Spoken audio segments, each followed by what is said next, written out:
ក្រោយមានការជជែកវែកញែកអំពីបញ្ហាអំពូលសូឡាមួយដើមដែលមានតម្លៃ8 លានរៀលឬប្រមាណ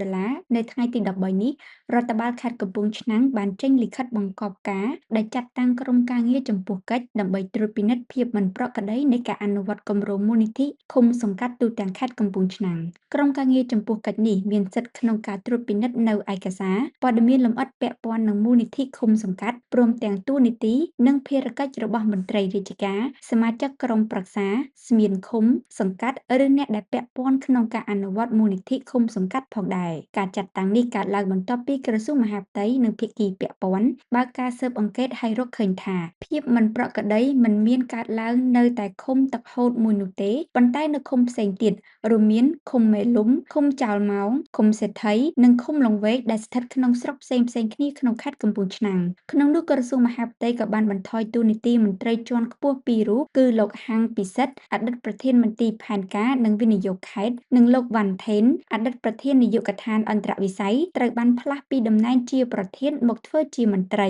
លោកសុនសវណ្ណរិទ្ធអភិបាលខេត្តកំពង់ឆ្នាំងបានលើកឡើងថាក្នុងករណីនេះប្រសិនបើរកឃើញអ្នកពាក់ព័ន្ធផ្សេងទៀតក្រុមការងារនឹងចាត់វិធានការតាមផ្លូវច្បាប់សារព័ត៌មានកម្ពុជាមិនអាចតាក់ទងលោកជ័យម៉ូតមេឃុំទឹកហូតសុំការបំភ្លឺបានទេប៉ុន្តែតាមលិខិតបំភ្លឺរបស់លោកបញ្ជាក់ថាគម្រោងជួសជុលផ្លូវប្រវែង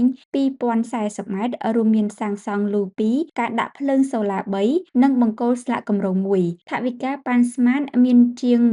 135 លានរៀលហើយមានក្រុមហ៊ុនចំនួន9បានចូលដេញថ្លៃហើយក្រុមហ៊ុនសំណង់លីផល្លាឈ្នះការដេញថ្លៃក្នុងតម្លៃ66.9 លានរៀលហើយក្រុមហ៊ុនសំណង់លីផល្លាឈ្នះការដេញថ្លៃក្នុងតម្លៃ66.9 លានរៀលក៏ប៉ុន្តែដោយសារប្រជាពលរដ្ឋត្រូវការផ្លូវបន្ថែមគម្រោងត្រូវបានពង្រីកទៅជាង3គីឡូម៉ែត្រហើយដាក់ភ្លើងសូឡា15ដើមសាងសង់លូ2និងស្លាកគម្រោង1ជាលទ្ធផលតម្លៃកិច្ចសន្យាសរុបកើនដល់ជាង